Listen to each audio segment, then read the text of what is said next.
सासू माँ बदल गई। कहानी उस घर की है जहाँ बहू और बेटी को एक माना जाता था, लेकिन फिर। अरे शिखा बेटा, तू रसोई में क्यों घुसी रहती है? जा, रोटी मैं बना लूंगी। नहीं नहीं माँ जी, आप बैठिए, बस सारा खाना बन ही गया है।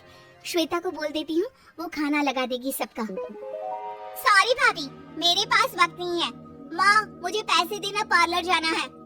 हाँ हाँ चली जाना, भाभी को भी ले जाना। वो भी जाने को बोल रही थी पार्लर, पर पहले ना मदद कर दे उसके खाना लगाने में। देख माँ, वो बहू है, उसे बहू रहने देना। इतना सर पर मत चढ़ा भाभी को। श्वेता, ज्यादा मत बोला कर।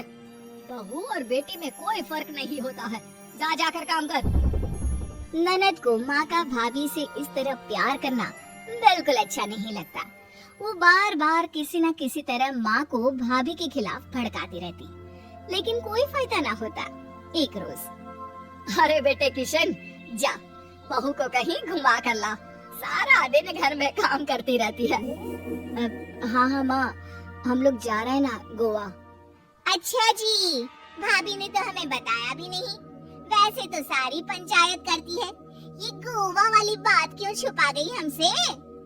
अरे क्योंकि उसे खुद नहीं पता था बहन। मुझे टिकट सस्ती मिल रही थी तो मैंने बुक कर दिया। हाँ शिखा, पैकिंग कर ले, संडे हम जा रहे हैं गोवा। दोपहर में शिखा पैकिंग कर रही थी कि सास आ जाती है। ये क्या बहू, साड़ियाँ? अरे गोवा जा रही है घूमने या फिर शादी में मायके है? माँ जी, ऐसा कुछ है ही नहीं, समझ में नहीं आ रहा क्या रखूं कपड़े में। अरे तेरी और श्वेता की साइज तो एक ही है, उसके कुछ मॉडर्न कपड़े ले ले, आकर लौटा देना। हाँ माँ जी, ये ठीक रहेगा। शिखा श्वेता के पास जाती है और उससे कपड़े मांगती है। ना जी ना, मैं अपने कपड़े ना दूं, वैसे भी फैल जाएंगे मेरे कपड़े, बहुत महंगे वाले हैं। शिखा मुंह लटकाकर कमरे में आ जाती है तो सास कहती है, चल तैयार हो जा, तुझे मैं शॉपिंग करा कर लाती हूँ गोवा की। बस फिर क्या था, सास बहू निकल जाते हैं मार्केट और एक से बढ़कर एक ड्रेस खरीद कर घर आते हैं।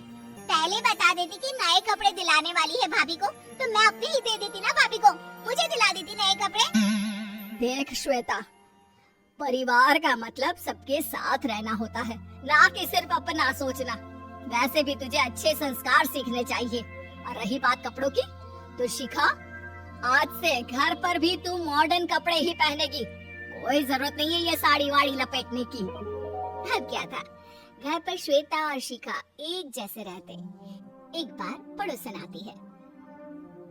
अरे बेटा, अपनी माँ को तो बुलाना जरा, बात करनी है। शिखा सास को बताती है और रसोई में चली जाती है। ये आपकी बेटी बहुत बड़ी हो गई है, इसके लिए एक रिश्ता है, कहो तो बता दूं। ये बेटी नहीं बहू है, घर में सब एक जैसा ही रहता है। वैसे मेरी बेटी भी बड़ी हो गई है, कोई रिश्ता हो तो जरूर बताना। पड़ोसन रिश्ता लेकर उन लोगों के घर आती है। तब श्वेता की होने वाली सास कहती है, तो ये घर है, कितने मंजिल का है? और ये बहू ने आपकी क्या पहन रखा है, जीन्स टॉप? अरे भाई, साड़ी वाड़ी नहीं है क्या इसके पास? देखिए, सर्दी है तो साड़ी में बहू कैसे मैनेज करती, वैसे पहनती है साड़ी भी।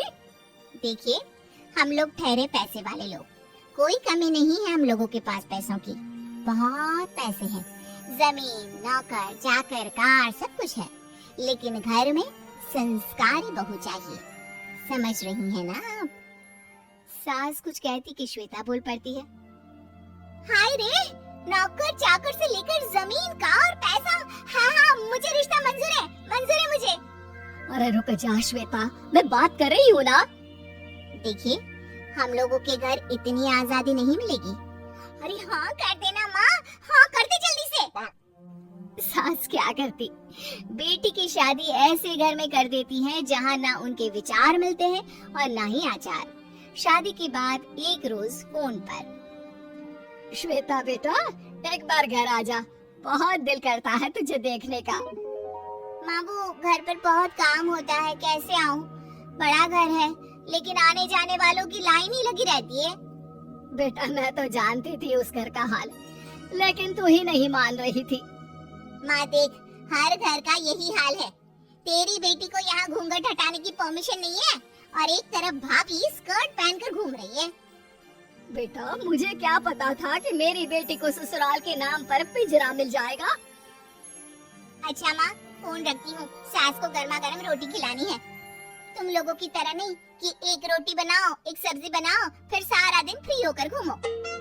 सास फोन तो रख देती है, लेकिन सोच में पड़ जाती है कि एक तरफ बेटी जिसे कोई आजादी नहीं, वहीं दूसरी तरफ बहू जिसे देखकर लगता ही नहीं कि उसकी शादी भी हुई है। अगले रोज। शिखा, अरे ओ शिखा। हाँ माँ, क्या हुआ? कुछ चाहिए आपको? मैं जिम जा रही थी। जिम के कपड़ों में बहू को देखकर सास को घूंघट में अपनी बेटी का ख्याल आता है। देख बहू, घर में बहू की तरह रहा कर। इतने टाइट कपड़े पहनकर जिम जाना पसंद नहीं मुझे। जा जाकर रोटी बना। रोटी? माँ अभी तो शाम की 6 बजे है, इस वक्त रोटी? अब क्या मेरे खाने पीने पर भी पहरा है? अरे जब मर्जी तब मैं अपने घर में खा भी नहीं सकती क्या? बहू को अजीब लगता है। वो समझ नहीं पाती कि जो सास कल तक इतनी सपोर्टिव थी, उन्हें अचानक से क्या हो गया। वो किचन में जाती है, गरम रोटी के साथ 2 तरह की सब्जी, रायता, सलाद सब लेकर सास के पास आती है। माँ जी, खाना। इतना सारा खाना? राक्षस समझा है क्या मुझे?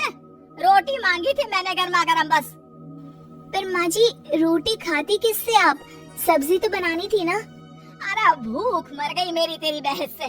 जा जाकर काम कर, अंदर पूरी रसोई साफ कर। बहू अंदर चली जाती है। थोड़ी देर में श्वेता घर आती है। अरे शिखा जल्दी से चाय ला, पकवान बना, मेरी बेटी आई है। अरे नहीं नहीं माँ, ड्राइवर बाहर खड़ा है। मैं तो घर का कोई सामान खरीदने के बहाने यहाँ आ गई हूँ, मुझे जाना होगा। अरे बेटा, पर कितने दिनों बाद देख रही हूँ तुझे, रहने आ जाना 2-4 दिन के लिए। आ जाऊंगी माँ, जब मेरी सास मरेगी तब। मैं तो रोज मन्नत मानती हूँ कि मेरी सास मर जाए तो अच्छा है।